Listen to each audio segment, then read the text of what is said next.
A pregnant mother and her doll was just 16 years. Sin mi consentimiento, lo puso en la habitación donde yo duermo y yo me di cuenta que el celular estaba ahí y yo tomé el video, me lo envié a mi WhatsApp donde él me graba y él está ahí. It's hard to wrap your head around how quickly a life can change. You go from driving down a familiar road, the city lights flickering past the window, everything just normal, to a split-second decision that will haunt you forever. In the small city of Oakwood, Officer David Grant had seen his fair share of uneventful shifts. Routine traffic stops, minor violations, the usual. He didn't expect much more when he saw that old sedan roll by, tinted windows too dark for his liking. It wasn't much, no speeding, no swerving, just a car that didn't fit the neighborhood. But when Officer Grant flipped on his lights, something shifted. The car took off. That moment, right there, it set off a chain reaction that wouldn't just destroy one family. It exposed something we don't talk about enough, a system that judges first and asks questions later. The driver was a 16-year-old named Marcus Johnson. No criminal record, no real reason to be suspicious other than the fact he was black. The car wasn't his, and yes, he was speeding. But in that moment, Marcus wasn't just running from the cops. He was running from something bigger, something he feared more than an arrest. Now, let me paint the picture from Marcus's side. He was just a kid, barely old enough to drive legally, but already carrying the weight of 1,000 assumptions. Growing up in Oakwood, Marcus had seen the police show up to his neighborhood more than once, sometimes just walking the beat, sometimes with their hands on their weapons. They weren't always there to protect. Sometimes they were there to control. So when Marcus saw those flashing lights in his rearview mirror, fear wasn't just about getting arrested. Fear was about what would happen next. Fear of being treated like a criminal before he even did anything wrong. He'd seen it before. He'd heard the stories. His uncle, his cousin, his friends, all of them had stories about how quickly things could escalate. Marcus wasn't stupid. He knew the system didn't give him the benefit of the doubt. Not in Oakwood.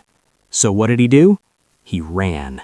He floored the gas pedal, zooming through stop signs and red lights. His heart was pounding in his chest. He wasn't thinking clearly. All he knew was that he needed to get away, because getting caught could be worse than the consequences of running.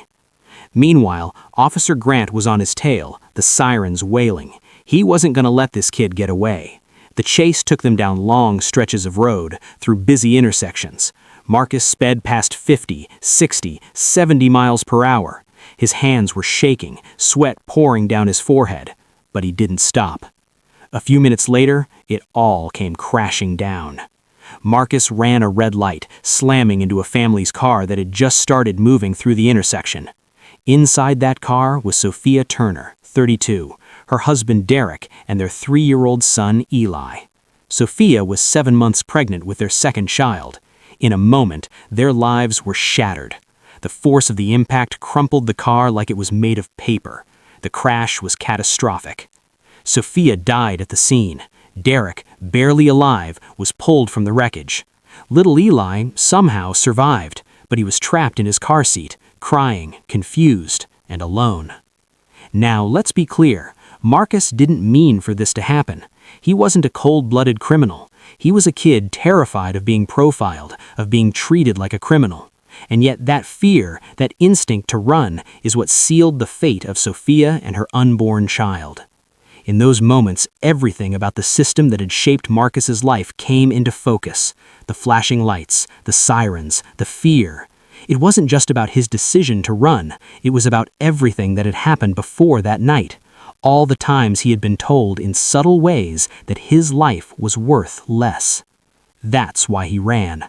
That's why he feared the flashing lights more than he feared the crash. The aftermath of the crash wasn't just a tragic scene on the streets of Oakwood. It was a reflection of something deeper, a systemic problem that can't be ignored.